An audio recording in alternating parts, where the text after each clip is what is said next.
Chris Rock was on stage in Baltimore, delivering his eagerly anticipated comeback. Chris Rock spent decades performing jokes about racism, money, and power, almost a year after that notorious Oscars slap. However, his personal life provided the darkest fodder. He was abused and beaten as a child in an all-white Brooklyn school. He saw his mother battle cancer. He buried pals who were unable to overcome their addiction.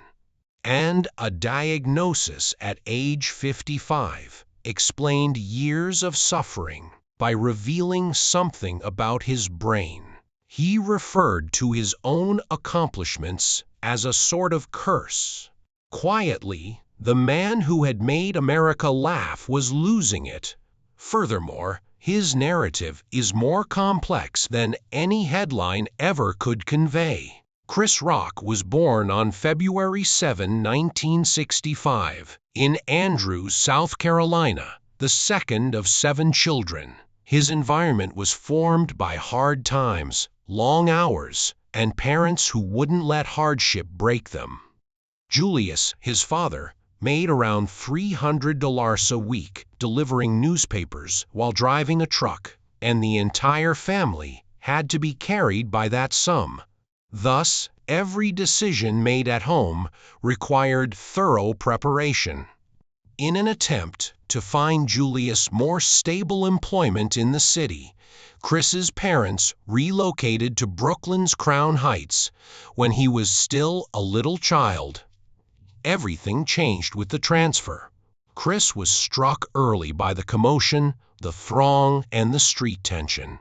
Rosalie, his mother, was a social worker and teacher who was so adamant about discipline that she used severe regulations and occasionally physical punishment to keep the children in line.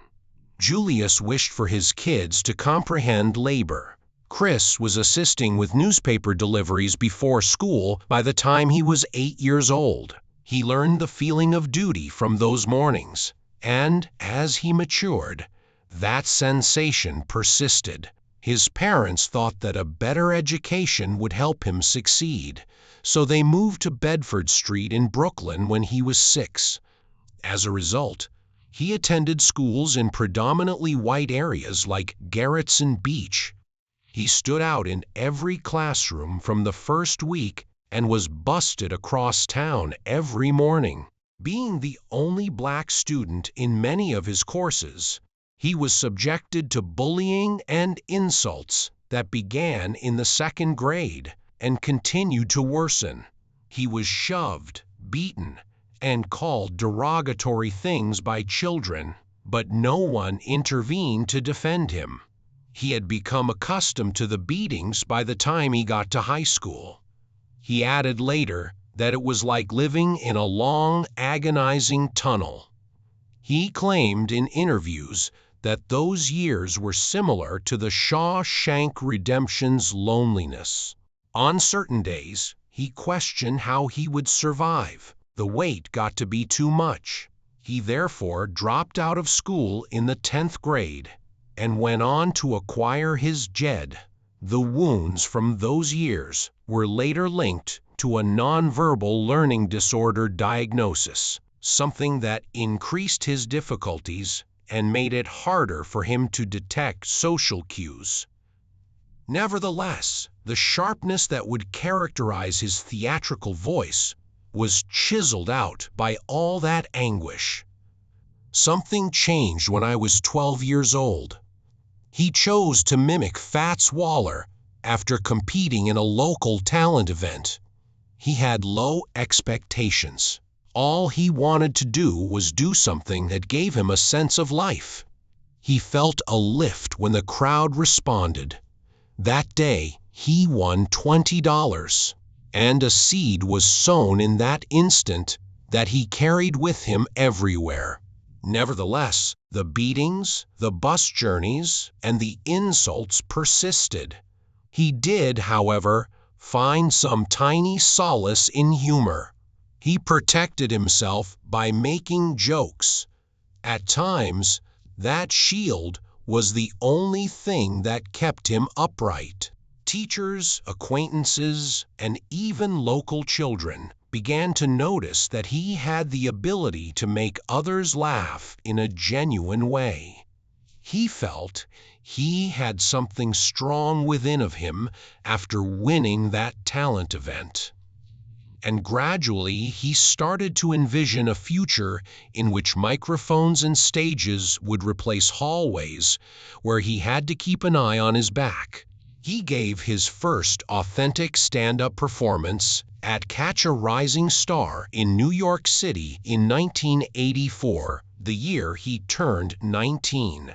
Chris entered the club, which was well known for finding fresh voices, with jokes about poverty, race, and his upbringing. His timing was still developing, and his delivery was unpolished. However, many leaned in, listened, and laughed. Because he had no money for anything else, he would play night after night for small audiences and small payments, sometimes as little as $50, before sleeping on friends' couches. However, he continued to return since that stage was necessary to him. Eddie Murphy entered one evening in 1985. After seeing Chris play, Eddie, who was already a superstar, sensed a spark. Later on, he became Chris's mentor and gave him access to opportunities that Chris would not have had on his own. Eddie's own career had taken off. His stint on Saturday Night Live from 1980 until 1984 made him a household name. After that, his movies dominated the box office. In 1982, 48 Hours earned almost $78 million. In 1983, Trading Places earned $90 million. In 1984, Beverly Hills Cop made $316 million worldwide. Eddie's movies' total earnings soon surpassed $6.7 billion. He was the world's biggest box office star by the time Beverly Hills Cop 2 came out in 1987. Chris Rock was one of the other black comedians who saw a way as a result of that accomplishment. Eddie assisted Chris in getting his first movie part in Beverly Hills Cop 2 the same year. Playboy, a parking valet, was a minor role, but it was sufficient to draw attention to him. Globally, the movie brought in $153 million, and Chris made an impression even with just a few brief sentences. More minor parts came after that. He made appearances in Miami Vice and I'm Going to Get You Sucker in 1988 as a street hustler. Every part, no matter how small, gave him more self-assurance and an understanding of the acting industry. Learning and survival were the main priorities during those years. However, they were also preparing him for the future. He joined Saturday Night Live in 1990, the season that featured David Spade and Chris Farley. They were eventually referred to as the bad boys of SNL. Although Chris had difficulties in the background, critics frequently labeled his sketches as poor since they didn't always work, particularly his Nat X portions. He was deemed the least popular cast member by 1992 as a result of poor ratings and intense pressure. He was interested in joining Living Color at the time because it provided more room for black performers. In October 1992, Lorne Michaels dismissed Chris after learning of it. Chris subsequently said that his firing was the best thing that had ever happened to him since it encouraged him to forge his own route. Prior to the 1993 cancellation of In Living Color, he made appearances on the final 6 episodes. And his next significant step was made possible by that change. In the same year, he authored and starred in the mockumentary CB4, which parodied NWA and gangster rap. Despite spending only $6 million to produce, the movie made nearly $18 million and debuted at number 1 with $6.12 million throughout the first weekend. Although movie received mixed reviews, 52% on Rotten Tomatoes, viewers enjoyed its incisive examination of rap culture. A wannabe rapper venturing into the realm of faux toughness, Chris portrayed MC Gusto. Additionally, the popularity of the film enabled him to land his first HBO special and contract with 3 Arts Entertainment. Later on, that special completely altered his life. He took memories of Chris Farley and other loved ones with him throughout these ascents. Farley and Patrick Sees did the Chip and Dale audition sketch on October 27, 1990. Farley gave it his best, dancing shirtless and giving the audience his all. Chris Rock later claimed that although the sketch made Farley famous, it also caused him great pain, because it made Farley the joke rather than offering him a humorous twist. He thought it was harsh. That evening, Chris recalled seeing something break in Farley.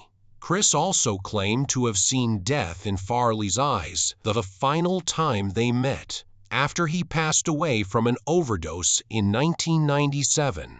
Although the routine remained well known, Chris's analysis showed how cruel the comedy industry could be and how agonizing its pressure was for someone like Farley. Chris Rock's ascent to fame seemed to be something that was gradually intensifying until it eventually exploded in a way that was impossible to ignore. His HBO spectacular Bring the Pain, which debuted on June 1996 and rocked American comedy like an earthquake, was the beginning of it all. The Apollo Theater in Harlem, where the concert was filmed, was already resonating with the voices and spirits of legends. The atmosphere in the auditorium seemed to push him higher with each word he spoke. The substance struck hard.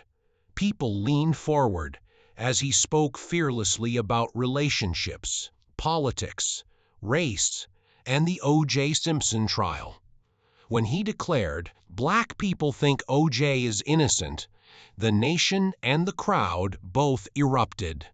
That single remark spread via TV panels, barbershops, college residence halls, and living rooms until Chris Rock felt like the one comedian that everyone was quoting. An estimated 4 people saw the special, attracted 2 million people, and won him 2 1997 Emmys for Outstanding Script and Outstanding Variety Show. It was even nominated for a Grammy.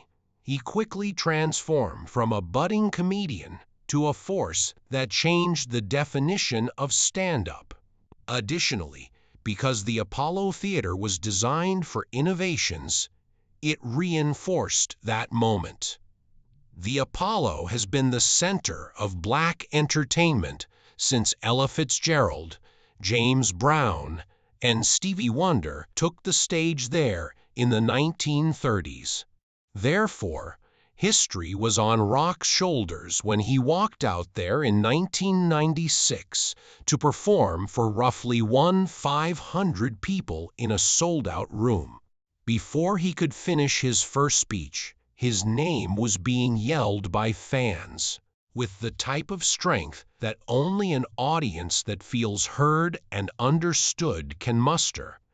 Every laugh reverberated off the walls. Chris's connection with the Apollo was so strong that Bring the Pain evolved beyond a comedic presentation. It turned into a pivotal moment in culture. Bring the Pain's success propelled Rock to previously unheard-of heights, and accolades soon followed.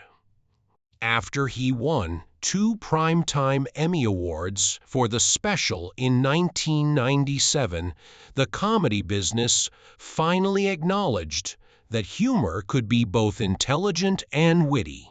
He was nominated for a Grammy for the special, but he didn't win it. However, he went on to win Grammys for Bigger and Blacker and Never Scared.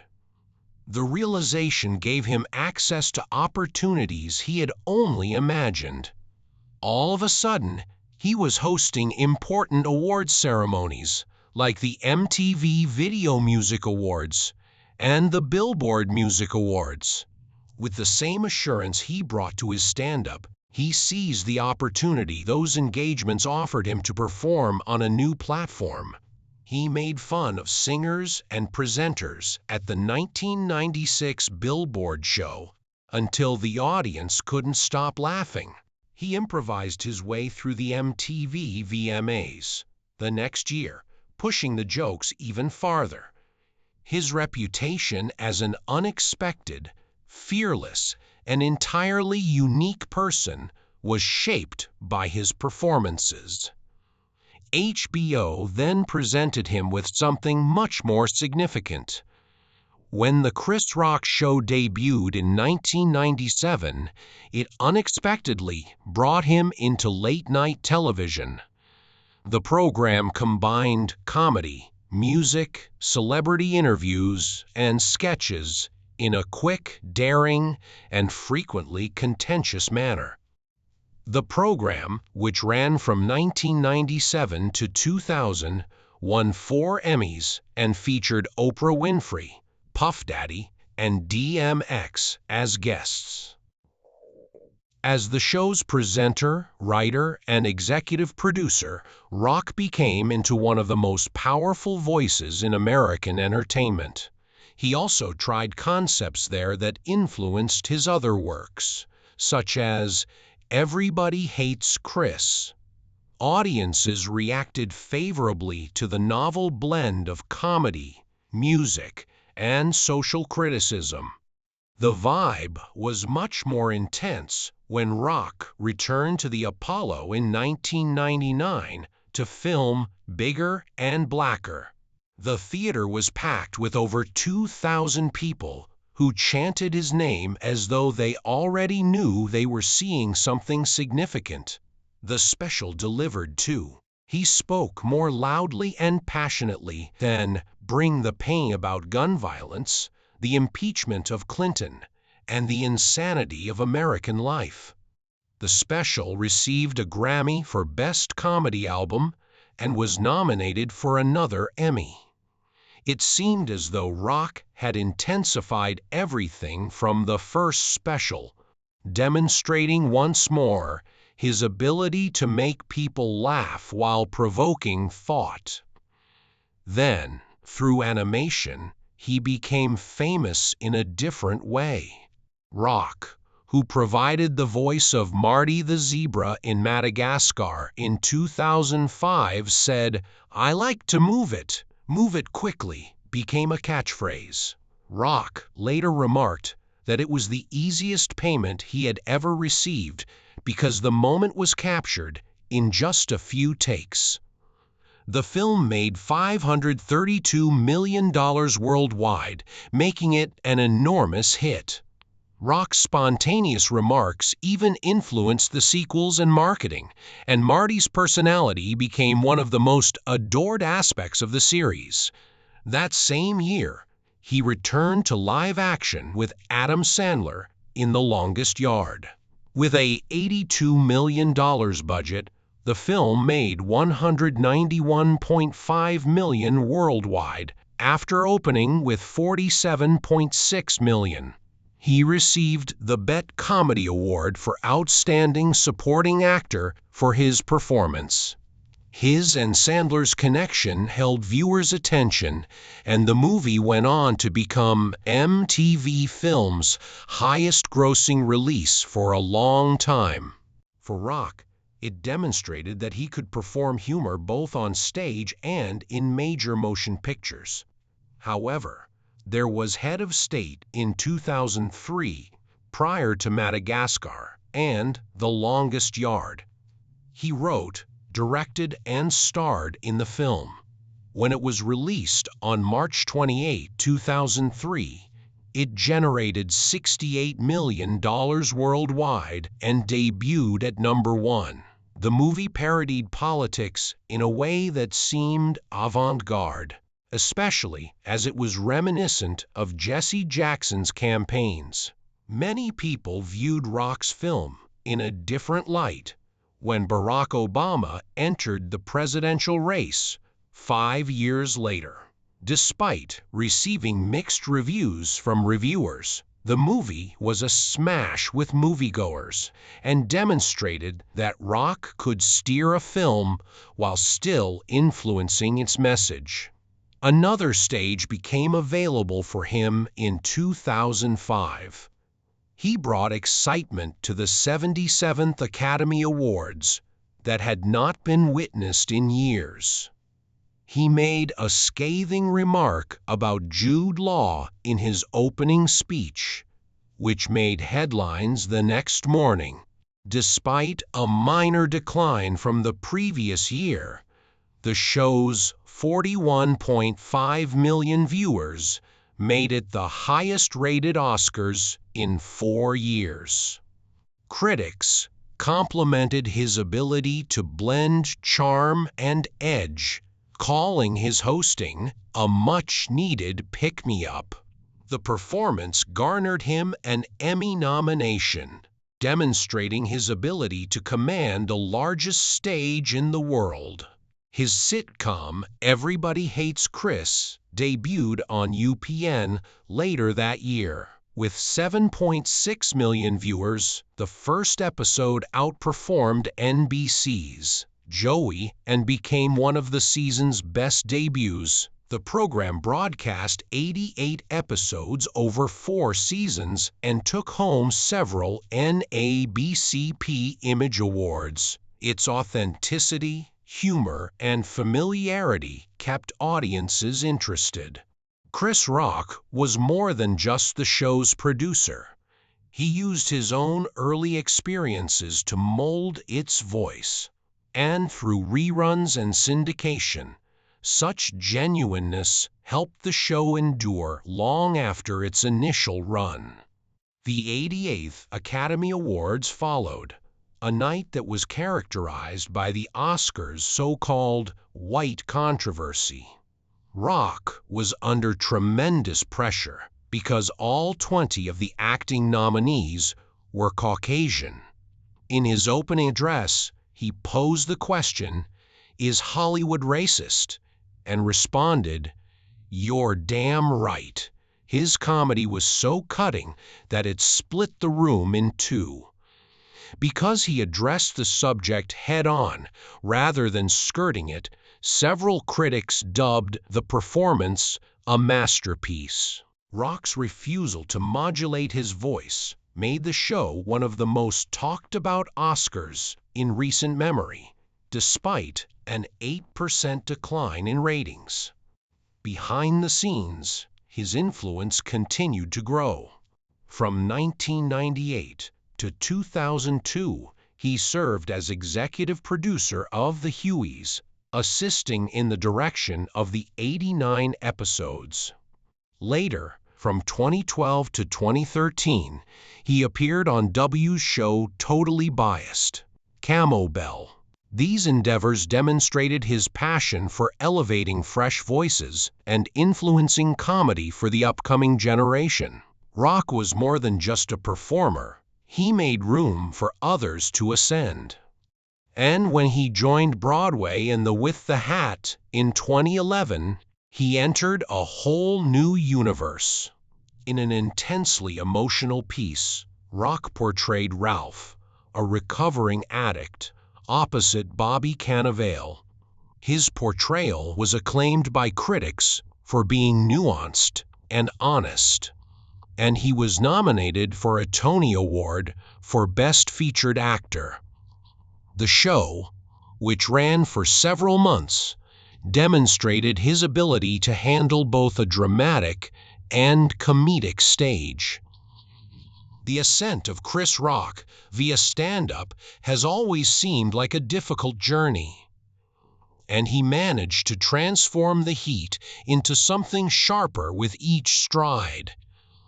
Everyone knew he was at his best.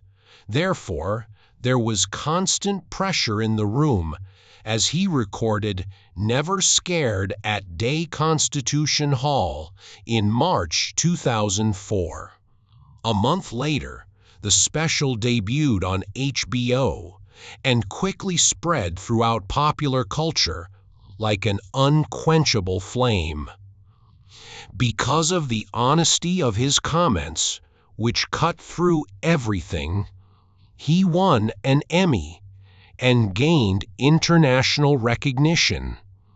He moved with a quick beat from the Iraq War to the Bush administration to racial relations, almost as if he was teaching the audience a lesson they were unaware they needed. He made a joke about how Americans worship money and remarked on how strange it was to divorce God from education while yet putting our faith in the money that people pursue on a daily basis. He didn't end there.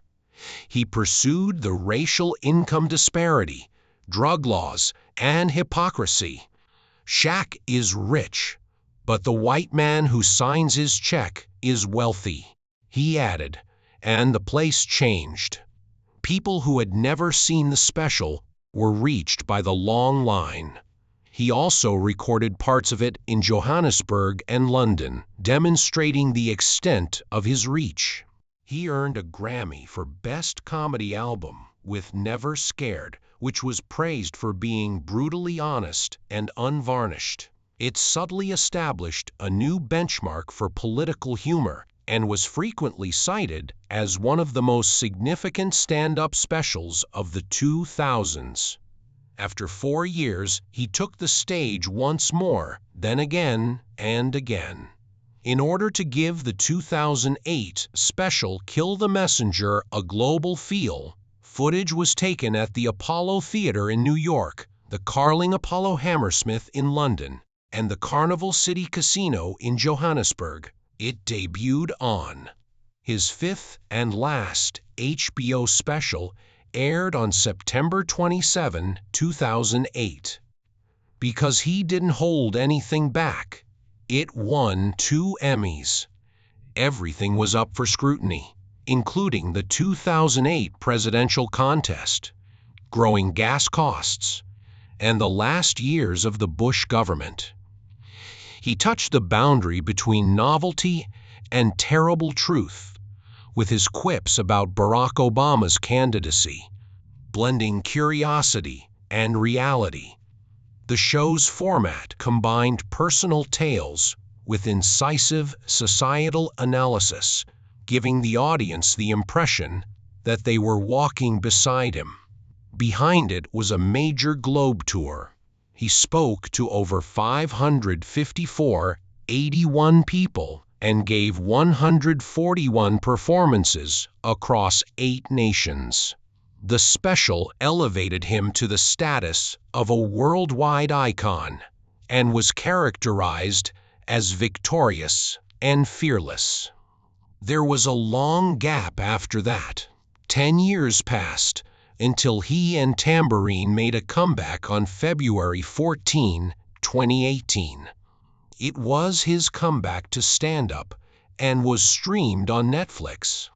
Something felt different when Bo Burnham filmed it at the Brooklyn Academy of Music.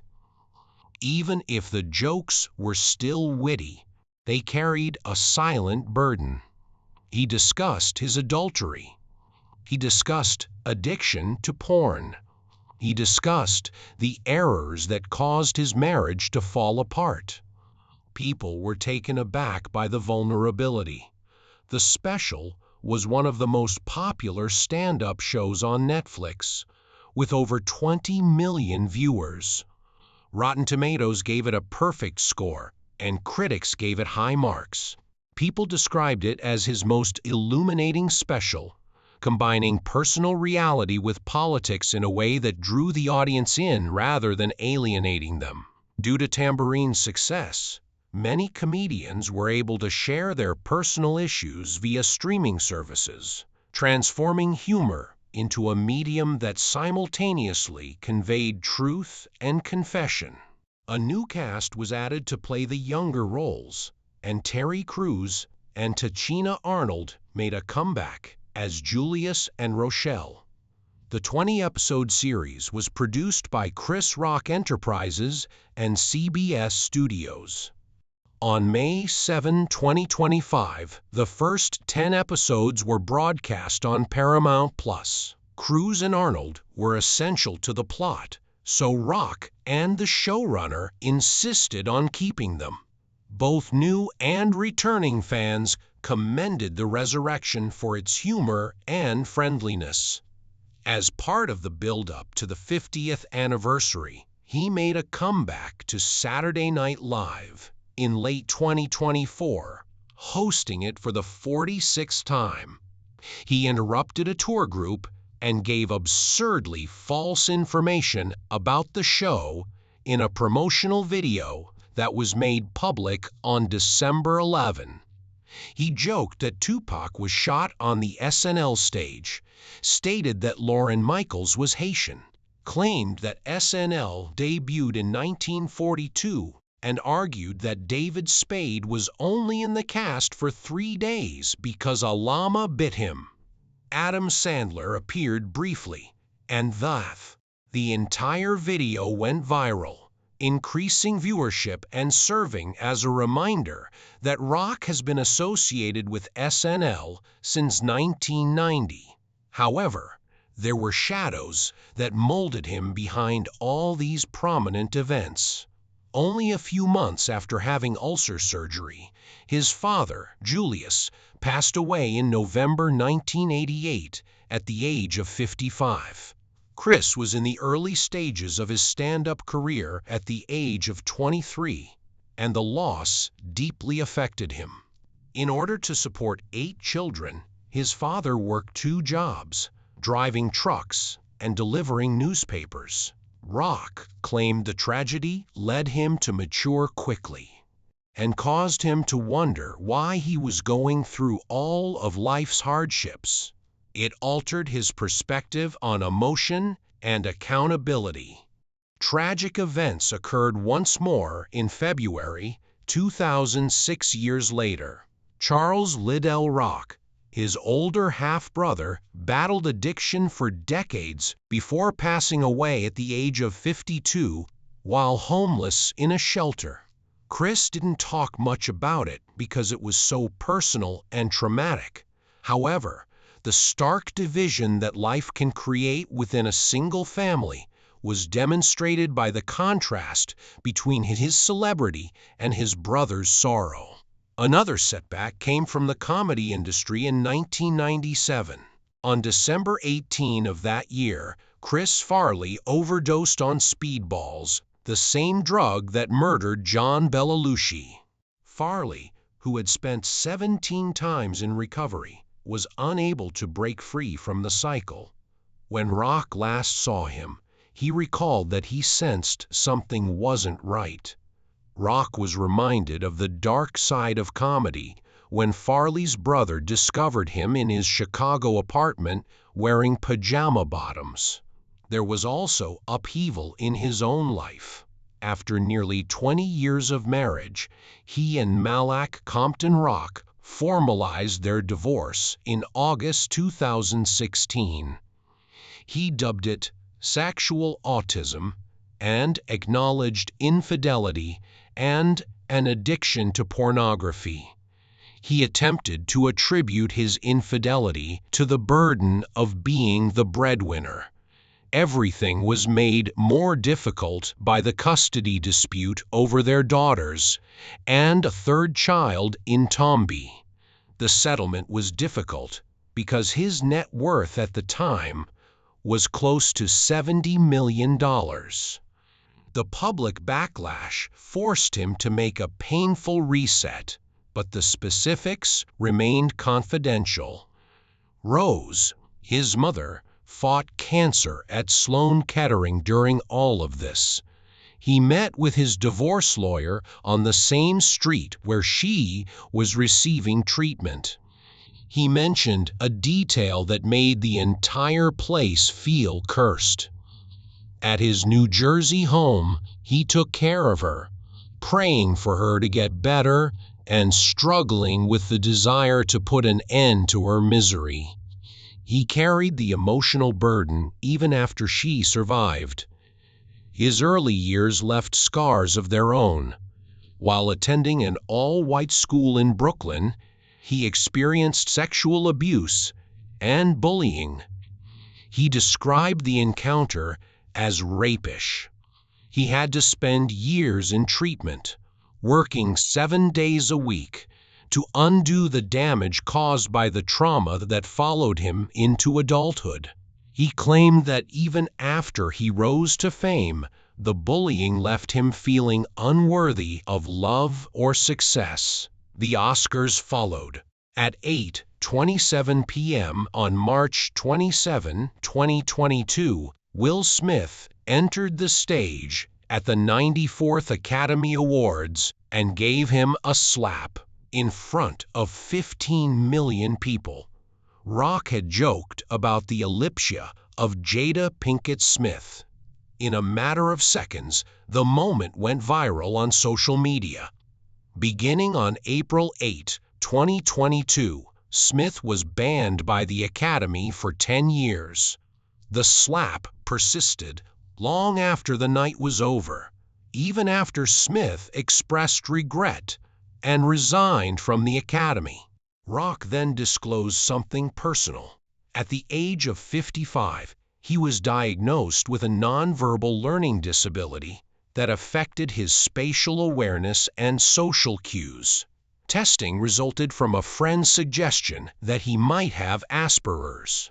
To deal with that, he now attends therapy 7 days a week. He talked candidly about how trauma cannot be erased by achievement and how crucial it is for grown-ups to get treatment when anything feels wrong. He was prepared to talk about anything by the time selective anger showed around in 2023. Because of the notoriety it provided, he referred to the slap as the greatest night of his career, and he designed the special such that the entire program culminated in that moment. The concept of selective indignation demonstrated how individuals chose to be angry, are motivated by self-interest,